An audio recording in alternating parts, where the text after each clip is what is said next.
যে আমাদের নাম ব্যবহার করে আসলে একটি চাপ প্রয়োগের বিষয় কিংবা একটি চাঁদাবাজির বিষয় কিংবা একটি মিথ্যা মামলার বিষয়, এসব বিষয় আমরা শুনতে পারছি এবং দুদক দিয়ে এই কাজটি এখন আসলে করানো হবে।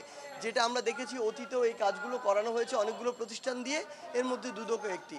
আমরা জাস্ট দুদককে স্পষ্ট ভাষায় জানাতে এসেছি আমাদের জায়গা থেকে যে আমরা ছাত্র জনতার গণঅভ্যুত্থানের মাধ্যমে ১৬ বছরের ফ্যাসিস্ট সরকারের বিরুদ্ধে গিয়ে যে একটি গণঅভ্যুত্থান ঘটিয়েছি, এই গণঅভ্যুত্থান আসলে এই স্পিরিট ধারণ করে না যে কাউকে আসলে মিথ্যা মামলা দেওয়া হবে রাজনৈতিক উদ্দেশ্য প্রণোদিত এরকম কোনো কারণে, কিংবা কোনো একটি চাঁদাবাজি করা হবে রাজনৈতিক পরিচয় দেখিয়ে, কিংবা চাঁদাবাজি করা হবে একটি হুমকি দিয়ে।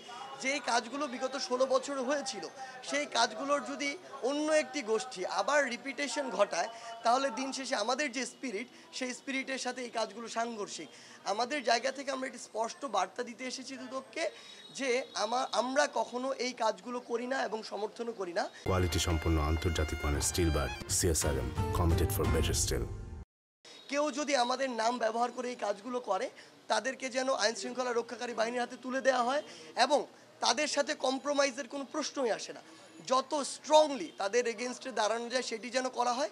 এবং আরেকটি জিনিস বলেছি যে বিগত ১৬ বছরে আসলে এই ফ্যাসিস্ট সরকার রাজনৈতিক কারণে তাদের কাউকে পছন্দ হয়নি, মিথ্যা মামলা দিয়েছে। কারো পরিবার নিয়ে সমস্যা মনে হয়েছে, মিথ্যা মামলা দিয়ে দিয়েছে। কারো এলাকা নিয়ে সমস্যা হয়েছে, মিথ্যা মামলা দিয়ে দিয়েছে। এই যে রাজনৈতিক কারণে যে মামলাগুলো হয়েছে, যেগুলো আসলে সত্যতা নেই বা ভিত্তি নেই, এগুলো যেন বিবেচনা করা হয়। আমরা আমাদের জায়গা থেকে এই অনুরোধটি জানাতে পারি। আমরা কোনো অথরিটি নই যে আমরা বলতে পারি এটি করেন।